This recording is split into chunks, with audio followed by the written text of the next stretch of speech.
Hi guys, and welcome back to my channel. My name is Svetlana, and as some of you know, I have a nonprofit organization called We Got This that does do a lot of advocacy for people that are incarcerated. As well, I am a mental health professional, so something like solitary confinement has been a passionate project for me for a long time.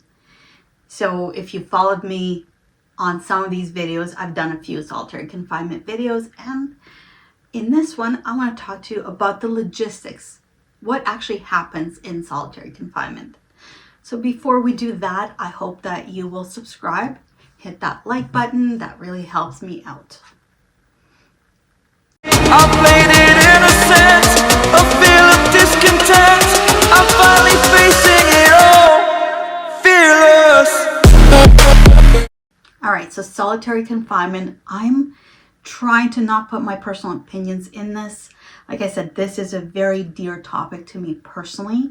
I do have a loved one in prison that has done a lot of solitary confinement, a lot of segregation time, and it truly breaks people. And so I want to talk to you about what happens when you actually are taken into segregation, into solitary confinement. Now, a little bit of a disclosure, I've been in some prisons, some states, some facilities, so this differs from one place to another, from federal to state, from facility to facility. It really differs. So I can only talk about the ones I have seen or read or heard about from people that have been there. So we're going to go from step one, when the prisoner is actually taken to solitary confinement, and then all the way to when they're released into mainline, general population. So if you don't know those terms, look at my other videos. I do have terms of terminology and what that stands for. All right, so as I mentioned, my guy has been in segregation enough times. They throw people easily into investigation, and sometimes it's just a retaliation tactic. So I've been through segregation a lot of times.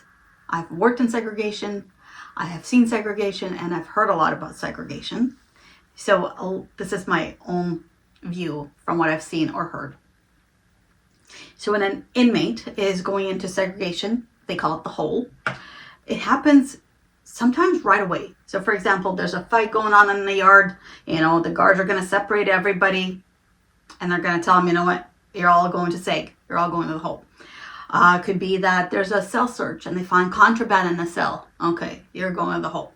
It could be the one person in that cell going to the hole, or both people in the cell going to the hole. Sometimes solitary confinement happens for mental health management. This is just a side note. As a mental health professional, I think this is beyond wrong, but solitary confinement is very commonly used all over the world for mental health management. So you'll find a lot of people there. I know I've heard the terms, if you don't want to do the time, don't do the crime, right? Don't do the crime if you don't want to do the time. However, knowing that that is one of so many reasons that people are in segregation, it's just not okay. So there can be people just doing time in segregation simply because of mental health reasons. Often juveniles, children, are placed into solitary confinement as well until they're adults and can be transferred into adult prisons. And again, that's just not something I'm okay with. But like I said, trying to not put in my personal opinions as much, but this is my baby project. So when a prisoner is told that they're going to the hole, they're going to come into what they call a box or a cage. They're going to get strip searched, and they're given this orange jumpsuit, and they're going to get processed. So they're going to sit there until they get processed. So while they're getting processed, they do have their cell. They have their property in there. So it's not like, well, the cell's going to be there, your property is going to be there, your programs are going to be there. No. Everything that's in your cell is going to be packed up. So typically the guards will come in and they will pack up your stuff. They got the big bags and they're gonna throw your stuff into the bags. So the way that happens Sometimes they do a decent job of it. They just put your stuff into the bags. Sometimes they could be really retaliatory and your stuff could be thrown in there and broken. Sometimes they can open bottles of lotion or shampoo and throw them in open, so your stuff's going to be soaked or ruined. I've seen that happen. It's not okay, but it does happen. So in that way, when they pack up your stuff, they also get to see what's in your cell in case there is anything contraband or weapons or anything like that they find, and that will be used, of course, against you.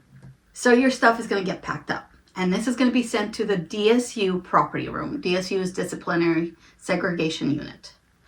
It's going to be sent into the property room. It's going to sit there until you're out of segregation.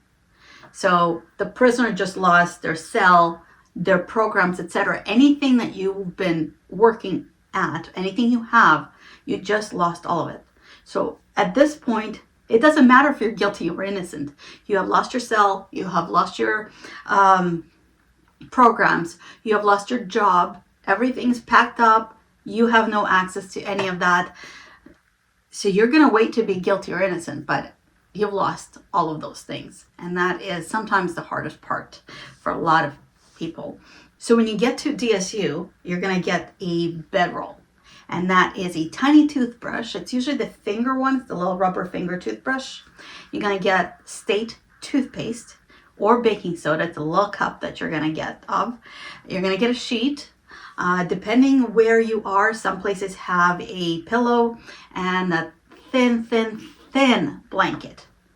You know, some places have a Bible as well. So there are some places that have a book cart that goes by. So let's say the cart goes by on Mondays and you can get a book.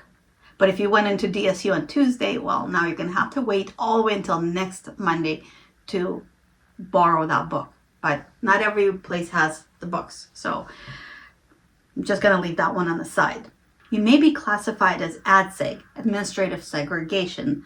So that could be anything like investigations, protective custody, captain's review, etc. Or DSU, which is the disciplinary segregation unit. Depending on the facility or the prison and how crowded they are, that's how things are determined in terms of placement. Also, the violent status of that inmate. So that the cells are usually a single cell, one person per cell. Because the whole idea of disciplinary segregation, the whole idea of solitary confinement is you're a solitary. You're confined by yourself. It's isolation. That's the main name of the game, I guess. The main thing is isolation. So it's typically one person per cell. However, some prisons are so overcrowded that you'll see 2, 3, even 4 people in that cell. You will get a hearing. As we talked about, you're going to go with the whole, and you'll typically get a hearing. It's supposed to be anywhere between 15 to 30 days. It depends on where you are. If I talk about Oregon, where my person is, the hearing is in 30 days. However, those that are under BHS, which is mental or physical handicap, they should get a hearing within 15 days. So as some of you may know, my person's handicapped. He has never had a hearing in 15 days, ever. So typically it's 30 days across United States. And I've seen it go a lot longer. Sometimes your 30 days go by and they tell you, well, we need to investigate something further, or we have something else that we need to investigate. So that could be actually a long time. You could be in there for a while, which you shouldn't be. It should be within 30 days. But I have seen him do 120 days of investigation time just to be found innocent. Anyway, so you can have your hearing, and this is where they're going to ask you, do you want to plead guilty or do you want a chance to defend yourself? It doesn't matter. Really, it doesn't matter. Nobody wins these. So when the staff says that, I believe you were bringing in drugs, that's good enough. It doesn't mean they have to have proof at all. It doesn't mean that. It doesn't mean there is proof. I know, again, mine was an investigation, and the fight that happened on the yard, he wasn't there. He was in the hospital getting an ultrasound. It doesn't matter.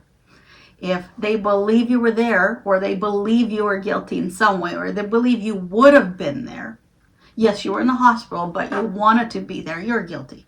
So nobody wins these. I mean, if somebody does, I don't know about it. Technically, though, they tell you have a right to wait for the hearing and defend yourself. They're also going to tell you that, hey, we've gone through your cell, we've packed everything up, we've searched through everything, and it's all stored in the property of DSU or SHU, whichever name that they're using in that facility. And so during that time, you're on the administrative side, which could be the same cell, but they call it ADSEG, and you're awaiting your hearing. So in a hearing, you have a right to have that hearing. You have a right to have a representative as well. So a lot of prisons have either a jailhouse lawyer, hence that's what mine does. You can have a jailhouse lawyer. You can have, they have peer mentors that could be there as well. You can have a lawyer. You can have a doctor. It doesn't really happen. Again, I've never really seen them allow it. Not often. Sometimes it happens, but like I said, from personal opinion, I pretty much have never seen it, but you do have a right to have a representative with you, one that the prison approves of. It can't be like your mom or your sister, your brother, your buddy. It has to be somebody that is considered a representative. So to know what they're charging you with, you will receive a write-up. Sometimes it's called a DR, or which is a disciplinary report or a conduct report. That is your infraction. That's what they're saying you did.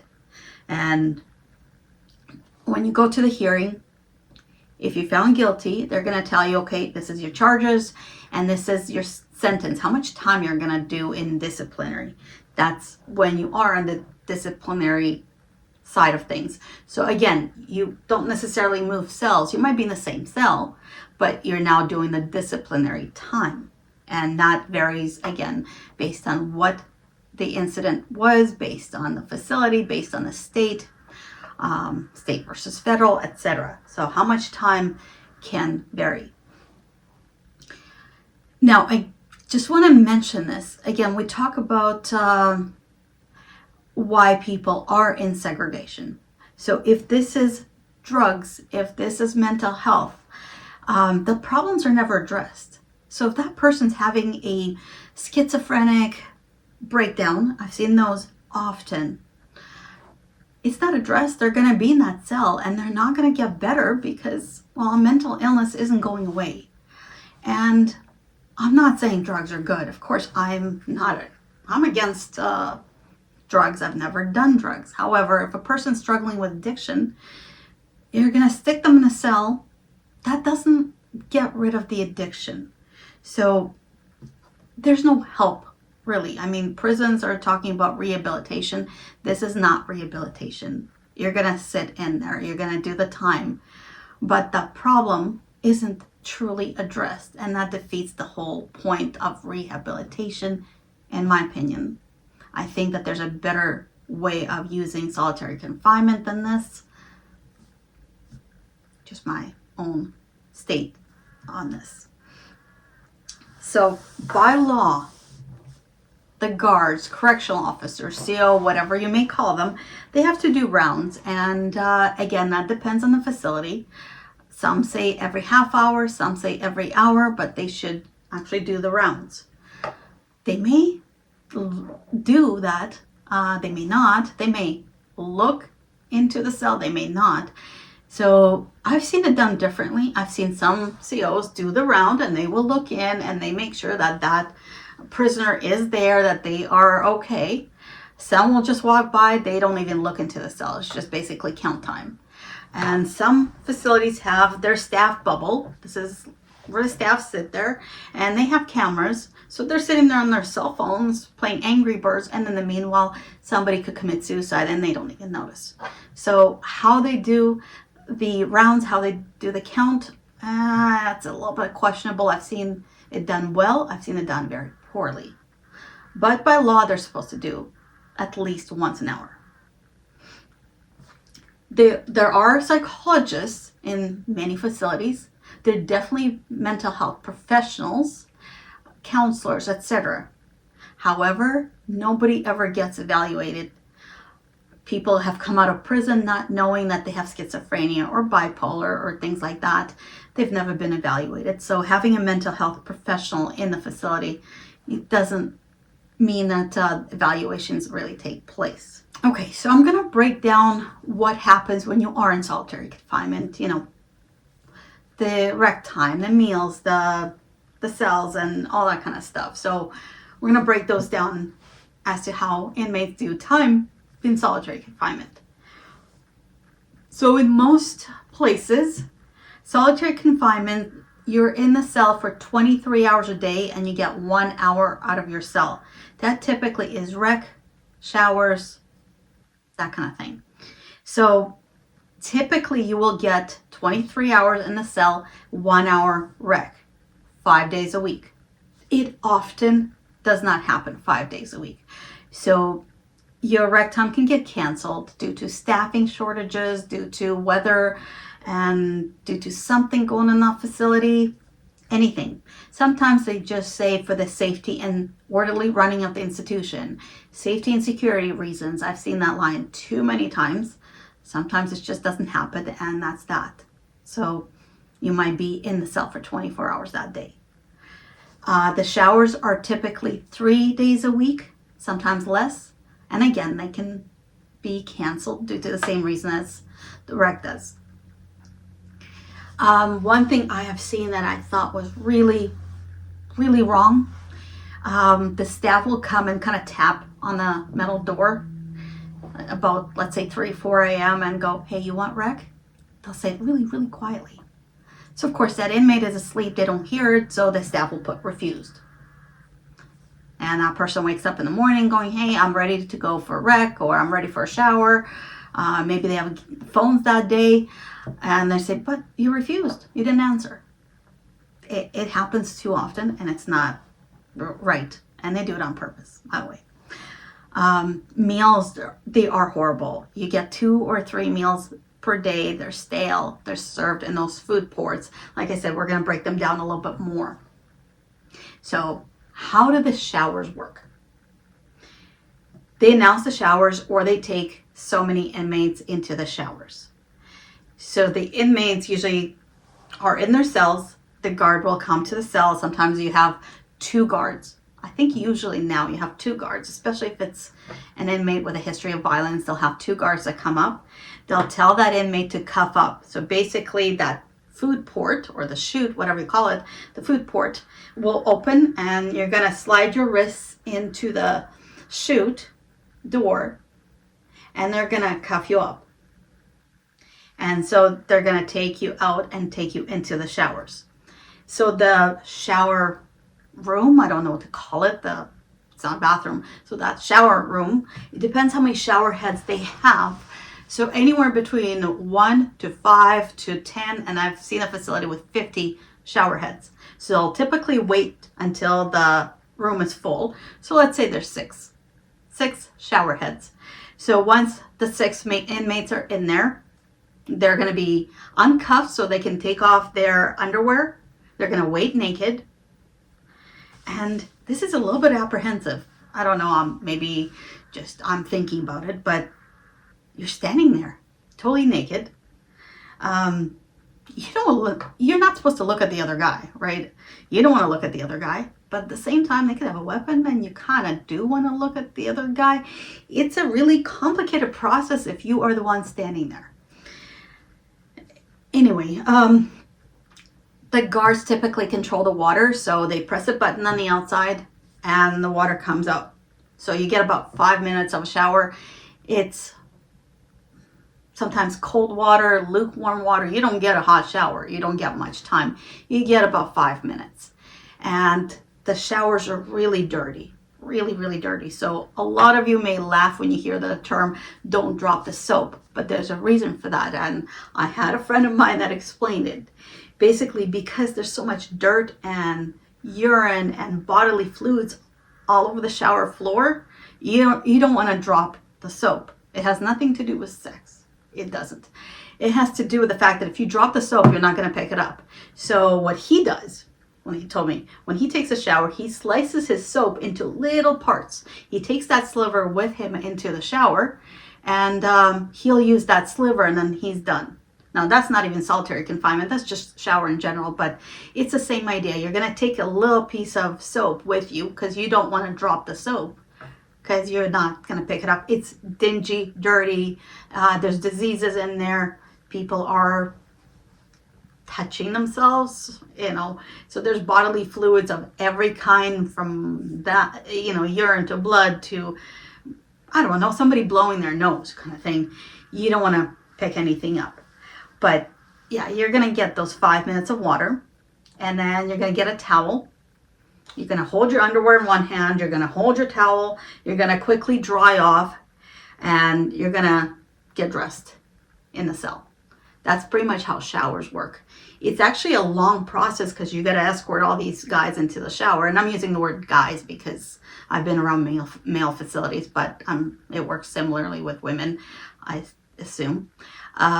So it's a long process because you got to get everybody in there and then everybody out.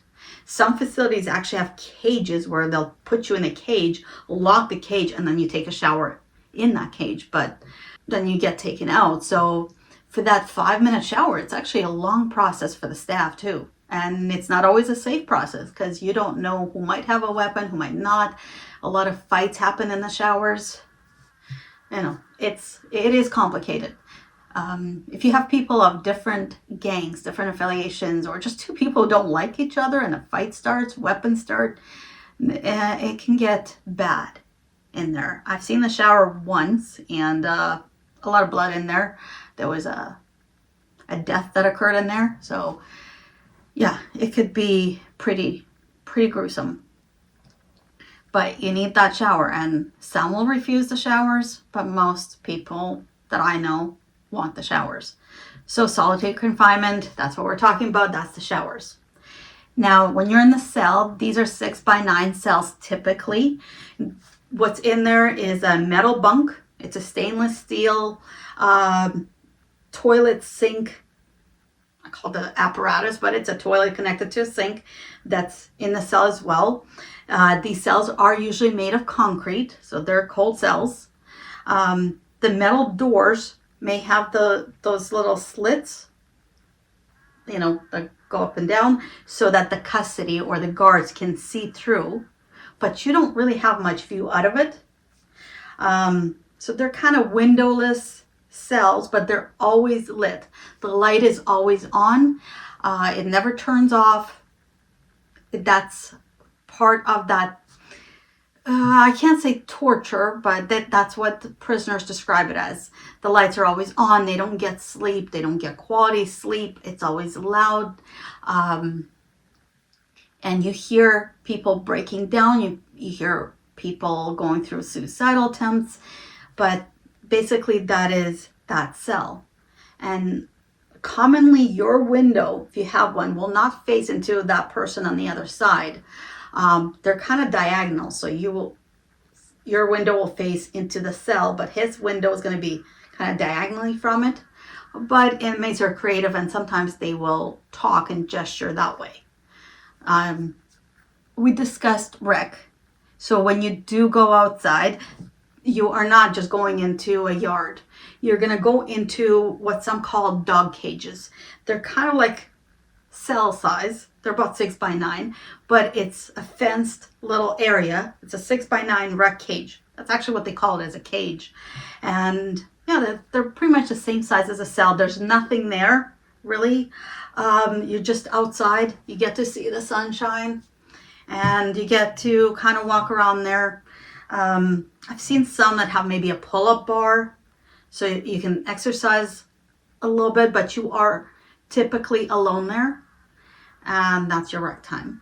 So now we come to meals, and meals are eaten in the cell. It's not like you are in mainline in general population. You don't go to chow hall. So your meals are in that cell. You are in that cell 23 hours a day, 24 hours a day even. So there are people called porters or orderlies or tier runners, depends on the facility what they call them, and they're the ones that pass the food into those slots, into the chutes. In some facilities the COs do it, and some have orderlies for it. They're the inmates that work in the segregation unit. So if you had a problem with that person, they might spit on your food, by the way. That happens. But anyway, they open the port, they slide the tray in. You take the tray, you're going to eat that food. I've seen this a lot from people that have done time and gotten out, that they say what the guards like to do is give you air trays. And basically it's the tray, but it's empty and it's covered by another tray. So you got a tray, you lift it up, there's nothing underneath. So that's kind of looks like they gave you a full meal, but you didn't get a full meal. And they think it's funny. And it creates a lot of anger and resentment. Now for the food, it's typically the same food that you get in chow hall. They don't make any separate meals. So the food is prepared. Everybody goes into the chow hall. They eat the food. And then whatever's left over is usually taken by those orderlies or porters into the solitary confinement units. So if it's stale or cold by that time, or if there's not enough, that's all that there's going to be. Sometimes, like I said, people spit in that food. Actually, often they spit in that food. I have recently seen the video, it's been taken down now, and that was by a guard that used to work in solitary confinement. He talked about how they spit into the coffee, they urinate into the coffee, they ejaculate into the coffee or food. It unfortunately happens too often. But like I said, those ports or the chutes will open and the trays are slid in. A lot of inmates take that time to try to talk to somebody. You know, like I said, this is solitary confinement, so the isolation is the hardest part of it, truly. And they try to get whatever communication they can. Sometimes it's even, hey, can you call my mom or my girl and tell her I'm in the hole?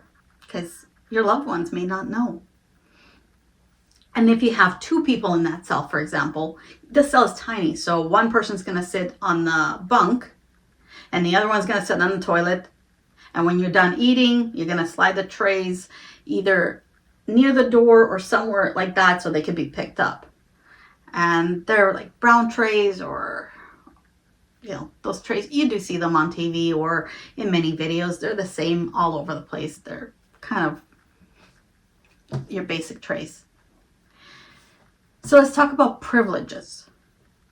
No, it doesn't mean you're going to get stuff because you're in solitary confinement. No. Privileges are typically going to be suspended or changed or whichever else. So one of those things is visits. So if you are, it depends what you're in for. So the visits, if you haven't lost your right to visits, then those have to be prearranged. So what I mean by that is you're not going to have contact visits. So if you have a loved one visiting you, you won't be able to go into visiting room and have those visits.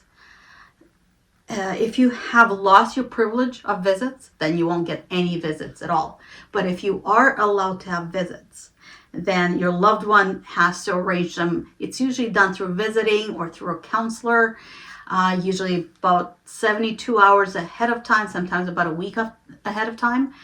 They're going to come in. It's usually in a different side of the facility, and you're going to see that person behind glass. So there's no contact visits. They're behind the glass visits.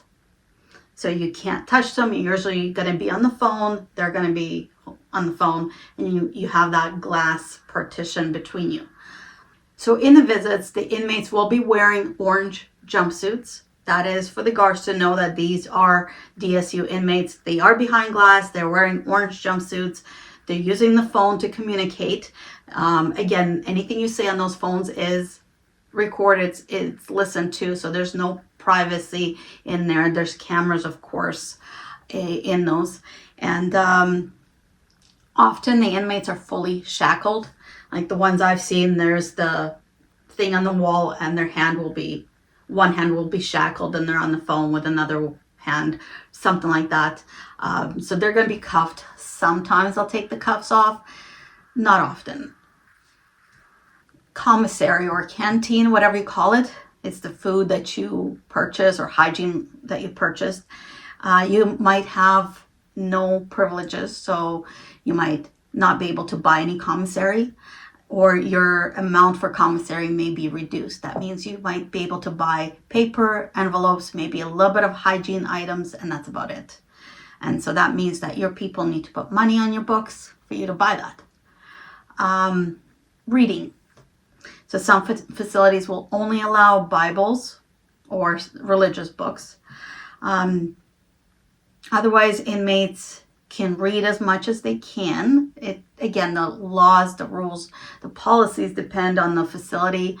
I know like where mine is in Oregon, typically you can send books as long as they're a third-party vendor like Amazon. You can send books. They can't have too many, but you can send a book or two on and off. You can send mail. They're not going to get phone calls. They're not going to get their tablets. They can get mail. And so this is snail mail, so actual handwritten mail only.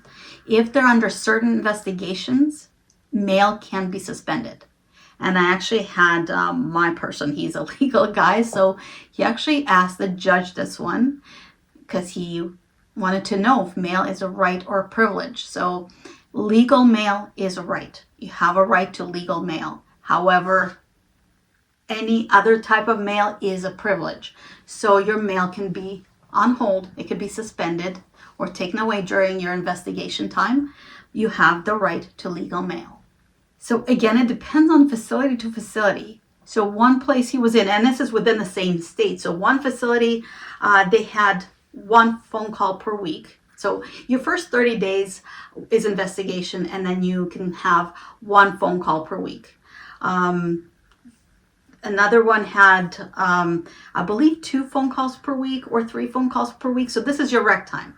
So when you get rec, the phones are on the are outside, so you can either use the phone or have a shower or use a tablet. So it's one or the other. You can choose whatever is available or what you prefer depending on the situation. So that facility had 3 phone calls that you can have per week. Some have had 2, some have 1. Again, it depends on the facility. The one he's in right now, there are no phones in there. But after 30 days, you can have an access to a tablet. It's about an hour that day for a tablet. And it's usually maybe once a week, twice a week, 3 times a week. Again, this truly depends on the facility. It depends who's working. Just so many variables go into that. And again, they call prisons as rehabilitation. However, there's none, or at least very limited, access to any educational classes, job training, work, drug treatments, religious services, or any kind of programming. So my thinking is, if you have people sitting there in solitary confinement, let them work. Let them earn things, because if you're in solitary, you're typically going to be given a fine. And the fine is $50, $100, $400. If you're not working, where's that money coming from? That person doesn't have the money. So it's coming out of your money as a loved one. You're going to be sending that person money to cover their fine. Or when they get back to mainline and they're working, they're slowly going to pay off that fine. So if they're making $10 a month, paying off a $400 fine will take them forever. And so to me, I'm just thinking, put them to work, let them work somewhere. Let them take education, let them take books, read. If they're in there for drugs, give them drug treatments. If it's a mental health issues, get them counseling, get them some mental health programs of some sort. Just to me, sitting there and doing time does not seem like rehabilitation. And in terms of property, I hesitate to talk about it because, again, this varies so much facility to facility even. But typically, they will give you one bin for your legal property. So a few letters you may receive, some pictures, but mostly it's for your legal property, your legal paperwork. That's typically all the property you're allowed in those cells. So again, access to medical, mental health, is either not there or almost impossible. And people that are struggling with isolation, with mental health issues, if you didn't have mental health issues before, now you will. Guaranteed. Every psychologist, psychiatrist that's ever done any studies on solitary confinement or segregation, they will talk about how this breaks people, how it completely messes up your mindset. So they need that interaction. So losing your family visits and phone calls and even mail sometimes. Sometimes somebody could die in your family and you won't know about it. That breaks people completely. It is very hard, and especially if you're in there and you're innocent, you didn't do anything.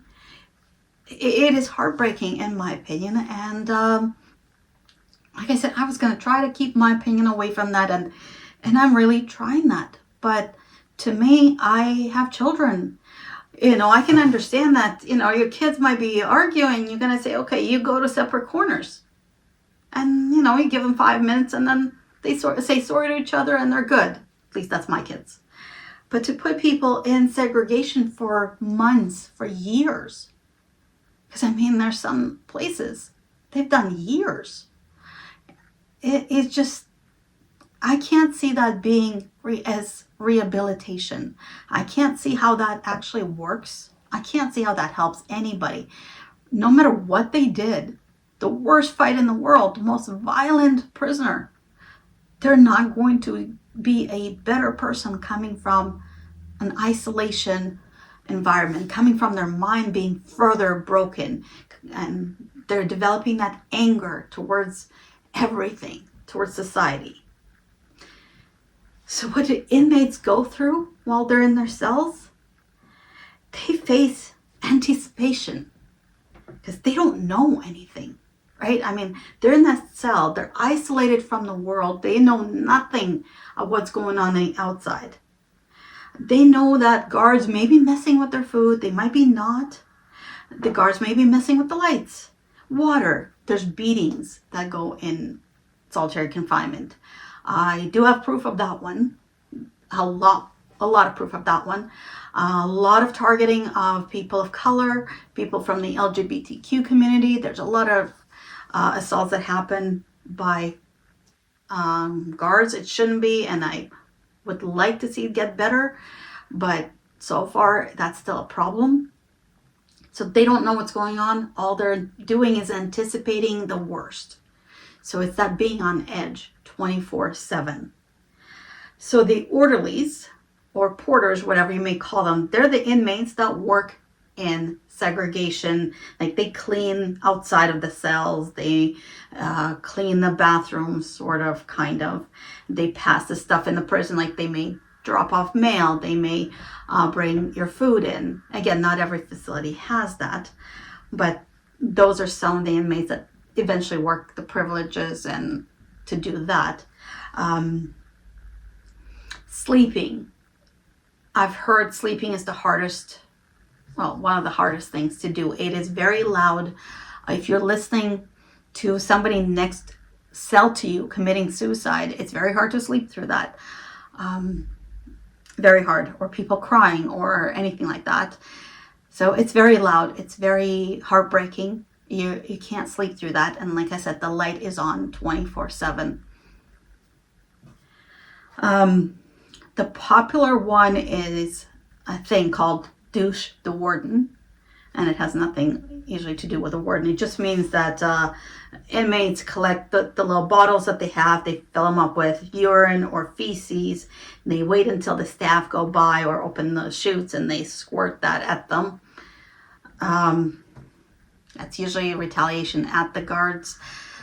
What else goes on there? Like I said, nonstop noise, a lot of screaming for different reasons. And of course, I probably shouldn't be telling a lot of those stories because they're not my stories to tell. But I've personally heard when I was on the phone with somebody, I've heard this person, they block the door usually with paper or toilet paper or even their mattress or blanket. They will block the door, and that person was trying to set himself on fire. Typically, if you block the door, then the guards can't see you, so they have to get in there. And that's where the goon squad comes in. They sometimes call them the Ninja Turtles. It's the guys with the little, not little, but with the suits. They suit up and they're coming in there. They'll tell you to take stuff down. They'll give you one warning usually, or they tell you to cuff up. And if you don't hear it, somebody in mental health crisis will not hear it. And at that point, they don't care about it. So the door will be pushed open. They come in with tasers, with the electric shields, and basically that inmate will be beaten and taken out by force. And so those are things that you will experience or you will hear next cell to you a lot. So my opinion, solitary confinement, it doesn't sound like it works. I think that it's needed. I think that people need to have a place where they can be taken away from main population, and for whatever reason, but the way it's done, I think it's not done the right way. Anyway, here's the thing. When your time is done in solitary confinement, let's say you had 90 days. So after 90 days, you're going to return usually to general population. And that's typically followed by what's called LOP, loss of privileges. So you might be able to go to chow, you might access medical, something like that, but otherwise you'd be in your cell. You're not allowed visits, you're not allowed phone calls, you're not allowed tablets, yet you're on loss of privileges. So it's a little something I don't really understand. You're in solitary confinement as punishment, and then you leave punishment to be punished. I don't fully understand the process of that myself. Maybe somebody can give me the logic in that one. The one I really struggle with personally is some people are in solitary confinement and then their time is done and they're let out into the streets. They're done their prison time. So if you imagine somebody doing a long time in solitary confinement, they have that anger, they have mental health breakdowns, and then the doors just open and they're right there. They're your next door neighbor. I don't think that they're okay. And I don't think that they're okay in population. I would not want somebody that just came from that environment living next door to me, because I know that they're broken. I know that right now they are not in the right mindset. So, but that is something that happens often. Somebody may be just sitting in the hole because they're waiting for release. And that to me is not okay. So again, for a lot of people that are going to say, these are criminals, yes, they are. Yes, there are innocent people in jail too, but okay, let's put that aside. These are criminals. But their time is going to be up. So when they leave prison, they're going to be your neighbor. They're going into community. Now, do you want them to be rehabilitated? Do you want them to be a good member of society? Do you want them to be a good next door neighbor? Or do you want somebody that is mentally broken, that has severe mental health issues? Somebody who has severe anger issues, somebody who has addiction issues? I don't know. Personally, I would want to know that my neighbor is doing well, that they've done their time productively, that they've gotten the help that they need, and now they're doing well. Because I have kids and that's who I'd want living next door to me. That's just, in my opinion, how it should be. You do your time, but you come out and you're ready to be part of society. If you come out and you're worse, but you're living in society. So that's my 2 cents on that part. But like I said, we were talking about solitary confinement, so those are the logistics.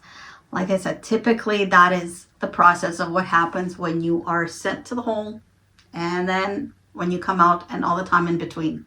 Now again, I just want to put that disclaimer out there that I'm only talking about the facilities I have personally been in physically or worked in, or I've know people in that could tell me, either the staff or the prisoners themselves. So I can only talk about some. I haven't been to all, and they definitely vary federal to state, and then state to state, and definitely vary from even within the state from facility to facility. So this is just the general outline, and I hope that gives you a little bit of information on that one. These are typical regular solitary confinement units. There are further segregations. They're called level 5s. IMUs, intensive management unit, things like that. And I can definitely talk about those in another video. And this is just your typical normal segregation facilities. So I hope that, I can't say you enjoyed this video, but I hope you like the context of this video, because solitary confinement has been a big topic for a long time now, and a controversial topic, and maybe it gives you a little bit of information. And if this is not what you know, put that information in the comments, or if you just have something to say, put that in the comments. I think that these are difficult topics and they warrant a conversation. They warrant change. They need reform. At least in my opinion, there needs to be a lot of reform done in how solitary confinement is approached. It definitely should not be a place where people are broken, and it definitely shouldn't be a holding facility for people with mental health issues. And I will leave it on that note. Thank you so much for joining me today, and hope to see you on my next video. Bye.